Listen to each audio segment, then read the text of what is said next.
When was the last time anyone asked you, what do you really want? Not what you should do, not what's practical, but what do you really want? Hey everyone, welcome back to the Law of Attraction Tribe podcast. I'm your host, Stephanie Keith, and I went and watched Moana, the new live action Moana, with my kids. And believe it or not, it was actually really good. Like, I hate when you go and see a movie and it's a remake and they completely change like the plot or the characters or something, very important. They pretty much kept everything exactly the same. So I was really happy about that. But I was watching the movie and there were so many instances where I was like, man, these are really good lessons. And this is a perfect way for me to teach my kids about trusting their intuition and listening to what's inside them, what's on their heart, versus what any external person or pressure is saying or putting on them. And so it is a Disney movie, but stick with me because there's just so many things that I think we all should think about. Like, it was really kind of putting life in perspective. And so I want to share these key takeaways. Okay. So if you haven't seen the movie, like it's not really a spoiler. But basically with Moana, like from the time she was born, she's the daughter of the chief, right? So she's supposed to be the future chief. And so, she's assigned this identity and role from birth. And everyone around her, like especially her parents, but the whole village solidified this over and over and over again. It was continually reinforced, this external expectation of what she's supposed to do with her life. But ever since she was a little girl, she was always drawn to something else. So they told her, you're going to be the chief and you have to protect our people and help our people. And you're never supposed to go out into the ocean past the reef. But she always felt pulled towards the ocean. And her dad would just continually remind her, no, you're the chief. You have to keep everyone safe. You have to remind them they can't go out into the ocean. And you have to ignore that, you know, intuitive feeling that's pulling you out to the ocean. Your job is to stay here on this island where you're safe and where you're going to keep everyone else safe. And so her whole life, she's constantly torn between being a good daughter and following her heart. Because if she follows her heart, that means she's not doing what her parents told her she should do. She's not being a good daughter. She's not being good to her people and what they expect from her. And her grandma in the movie was like her guide. She was there to guide her. She was the only one that didn't put this external pressure on her and tell her what to do. But what I loved about it is she didn't give her any answers or advice necessarily, but she helped to guide her to find that advice within her to help her tune into her intuition. So she would keep going to her grandma and she would ask her grandma, like, well, what should I do? And instead of her grandma saying, what she knew, she would say, well, what are you hoping that I'm going to tell you? You're asking me what you should do. What are you hoping I'm going to say? And that's such a powerful question because she really wasn't looking for an answer. She was looking for the specific answer she wanted to hear. She was looking for permission to follow the path that she knew she was destined for. And I get that this is a Disney movie, but like, holy shit, we all need this message because no one's really teaching it to us in society. In fact, we're conditioned to ignore it. We really are, And so in today's episode, I'm going to act as the grandma and ask you, what are you hoping to hear? What permission are you waiting for? And we do this throughout life without realizing it. It's not like in your head consciously, you're like, I really hope someone's going to give me permission to do what I really want to do. It's more like what you want to do. You're hoping someone will tell you, hey, it's okay if you go and do this. And it's all very like subconscious. So, what it might look like practically is you're waiting for your spouse or your best friend to say, hey, go for it. I think that's a great idea. Go for it. Or you're waiting for the business degree or the certification to feel ready, right? Like readiness is this magical green light that will turn on at some point in the future, but not now, even though now is when your intuition is telling you to go for it. And in the spiritual community, and I am so guilty of this, we wait for a sign. We wait for a synchronicity, like a number sequence. We wait for an oracle card or a tarot card, something outside of us to confirm what we already know inside of us. We just want that confirmation. We just want to know that it's okay to trust our intuition, right? And so we wait for all of these signs and forms of approval. But if we're being honest, usually you're never going to get that. Most of the time, you're not going to get the permission slip you're hoping to get. Okay, but the good news is you don't need it because you already know what's on your heart to do. And at the end of the day, you're the only one that can make that decision to do it. So it's like standing at the edge of the pool, right? And you're dipping your toe in, telling yourself, "Oh, I'm just getting used to the water," for like the 10th time in a row now. But you already know that as soon as you get in, your body will adjust. But you're procrastinating. Oh, I'm just warming up to it. It's just because you're scared to jump. You're scared for that 1 minute of discomfort because that's all it is. When you actually jump in, it's only uncomfortable for a minute, but then you quickly acclimate to the temperature and then the water feels fine. And then not only does it feel fine, but then you swim and you splash and you have fun and you actually enjoy it. It's just that 1 minute of discomfort. And that's what it's like following these breadcrumbs that your intuition is giving you. It feels scary, but as soon as you do it, as soon as you follow it, as soon as you take that action, yeah, it might be uncomfortable for a minute, but just for a minute. Like you take the action and then the suffering is over. The what ifs are over because you just did the damn thing and now you can move on to the next thing. Right? But we sit there in this in between, in this agony, wondering, what if I fail? I need, everyone in my life on board to tell me that it's okay. Where if we just took the action, we would be feeling much better and much more aligned and fulfilled very quickly.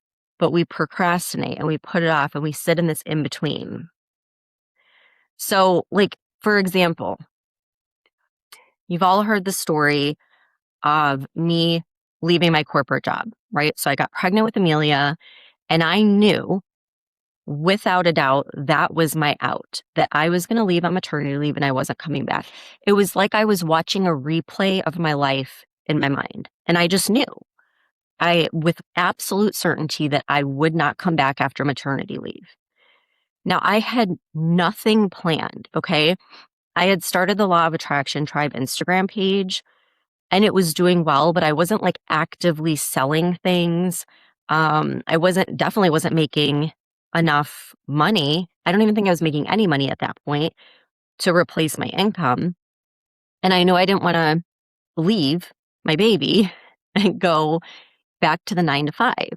And everyone around me was getting nervous and telling me, hey, this isn't smart. You need to start putting your resume out there. If you don't want to go back to your job, fine. But what are you going to do? Like apply to other jobs. You need to start looking.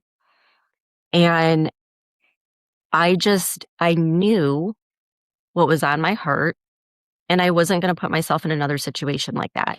And so no one was giving me permission. Everyone was actually telling me the opposite, that I was being irresponsible But I gave myself permission to wait and see, to trust my intuition and see where it would take me. And thank God I did. Otherwise, I would be probably still stuck in a job, making me miserable, feeling mom guilt, rushing around all day to get home to my kids. When my book deal came about, I was 8 months pregnant with Aiden, and it was a terrible pregnancy. I was in so much pain. The discomfort was like unbearable. And I had like 2 months to get a book done. And I had a toddler and I had homeschooler. And again, everyone told me, hey, I know this is a great opportunity, but the timing's not right. How are you going to possibly do this? And that made logical sense. But again, my intuition knew that this was coming through at this time for a reason. And I just knew. Again, it was almost like I was replaying it in my mind and I knew it would get done. I just knew somehow, some way it would get done. And it did. And thank God I followed that, because had I not, I would be sitting here today filled with so much regret, thinking, why didn't I take the opportunity when it was right in front of me? When I started the podcast, that was a big one because that was like the first, outside of starting my Instagram page, it was the first thing that I did that felt very vulnerable, like putting yourself out there publicly and sharing personal experiences and stories is one of the most terrifying things you can do. And this was back during 2020, during cancel culture when it was at its peak. And a lot of people were worried about that. Like, aren't you worried about getting canceled, about online trolls, about people, you know, targeting you because you're putting yourself out there? And yeah, I was worried about it. It was scary. But again, it was this very strong feeling that I should do this. I just knew that I should do this and that everything will be okay. And I trusted that. So, more times than not only are you not going to get the permission slip, but you're going to get people around you telling you not to do the thing. And it's not that they're trying to sabotage you. It's coming from a very loving place. They don't want you to get hurt. They don't want you to fail. There's lots of very good, valid reasons. But again, they don't know what's on your heart. They don't know what your intuition is telling you. And your intuition wouldn't be telling you to do it if you weren't meant to do it. So you have to start really learning to listen to that voice. And I just thought with the Moana movie, a great way to tune into your intuition and to start understanding what it sounds like is to ask yourself, what am I hoping someone's going to tell me to do? What advice am I hoping to hear? Because that is going to tell you what's on your heart. It's like you already know, you're just hoping someone external is going to validate it for you so you can do the thing that you really want to do and you know you should do. You just want that external validation.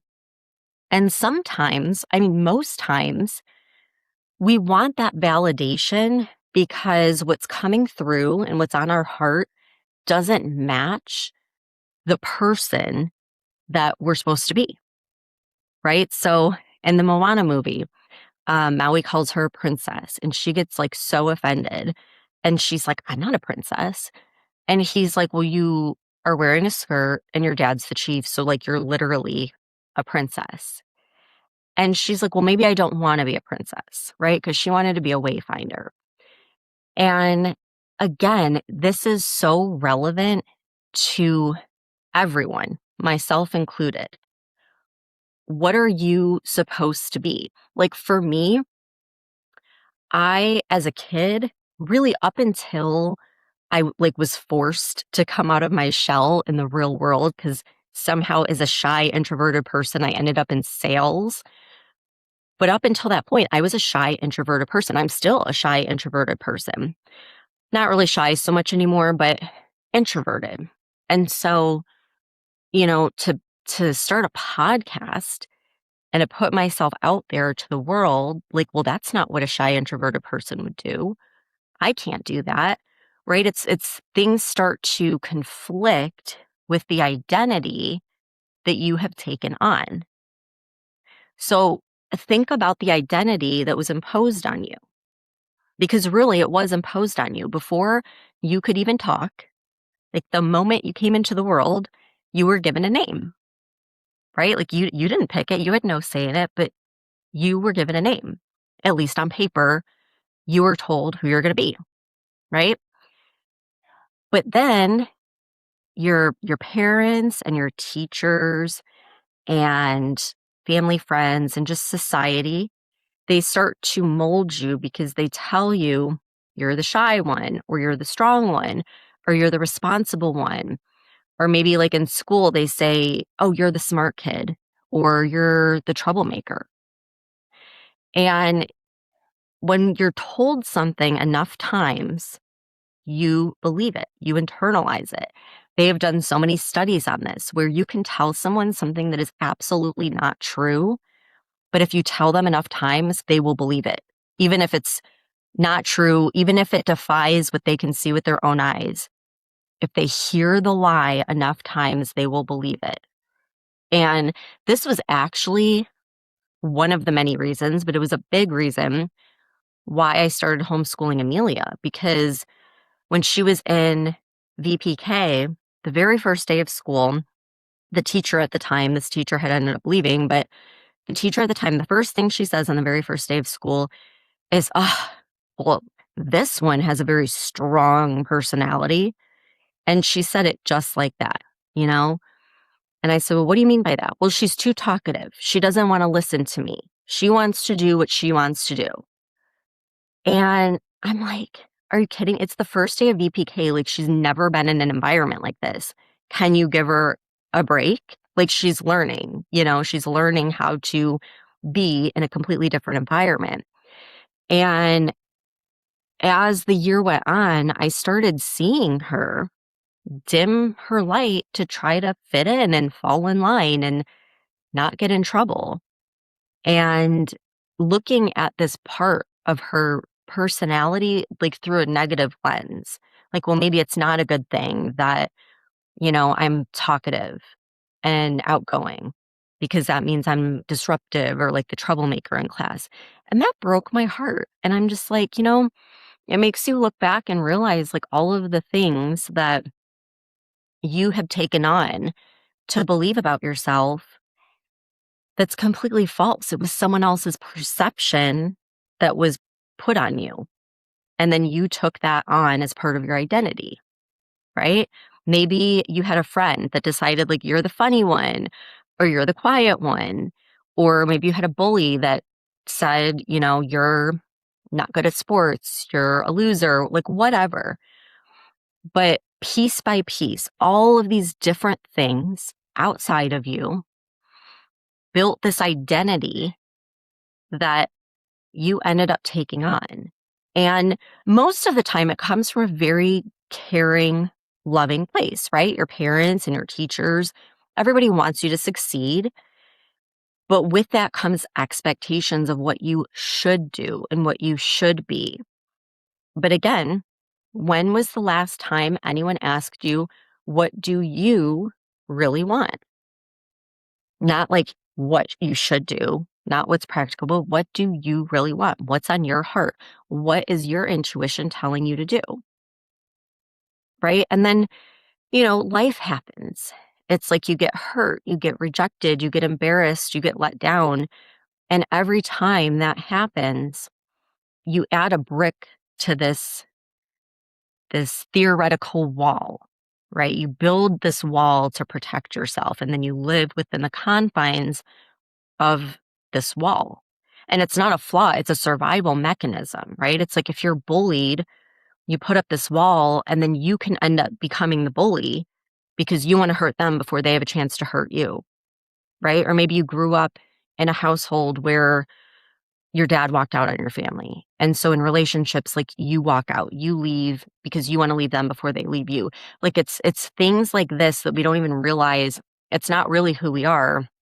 It's a survival mechanism that became part of our identity to protect ourselves from being hurt, rejected, embarrassed, let down. You get the point. So think of all of these things that make up this identity as a costume that was put on you at a very young age. You wore it every single day since, and it's been on so long that it feels like skin. But a costume is not skin. Like, you can take it off. You can put something else on. And it feels very uncomfortable at first and strange because you forgot you were wearing it.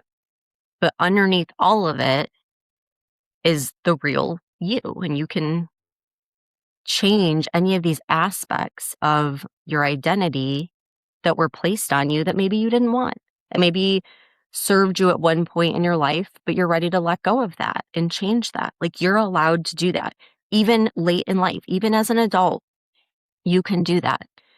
Because at the core of who you are, these things are not you. These are just characteristics that were used to describe you. It was how others perceived you that you then took on.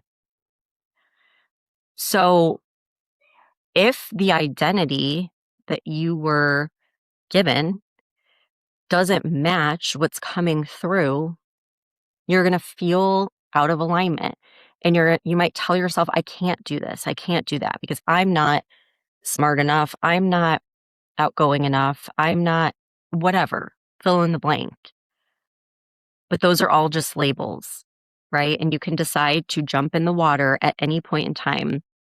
And yeah, it's going to feel really uncomfortable for that first minute until you get acclimated. But then it might be the best experience you've ever had. And very rarely, I mean, I'm still waiting for the day that I follow my intuition and regret it. Hasn't happened once. Not a single time. It's always felt scary, especially at first. That first jump feels so incredibly scary, and there's no certainty. Like, you have internal certainty that I should do this, but there's no certainty that it's going to work out. But every single time, I'm glad that I did it. Even when it doesn't work out. Like, there's times where things don't work out, but I'm glad that I did that because it taught me something. It gave me something I needed to know that's going to help me in my life. All right. So I'm going to wrap up the episode with these 3 questions that I want you to sit with. Like, really sit with this. If you can, in like meditation, ask yourself this as you're getting ready to fall asleep at night and see what comes through. The first question is, what are you hoping to hear from someone else right now?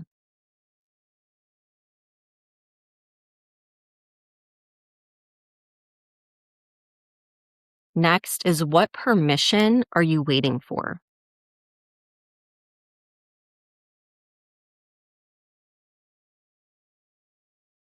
And last is, if no one was ever going to give that permission to you, what would you do next? Like, if you know you're not getting that permission slip, then you can make the decision for yourself. There's no waiting because the permission's never coming. So it's up to you. What are you going to do? You decide. Instead of procrastinating, you get to make the decision of what you're going to do with your life. So ponder those questions. Hopefully, it helps with a breakthrough and helps you follow your intuition more and just listen to what's coming through and not all of this external noise, because that is truly what will lead you to your happiest, most fulfilled life. All right. Thank you for tuning in, and I'll see you guys in the next episode.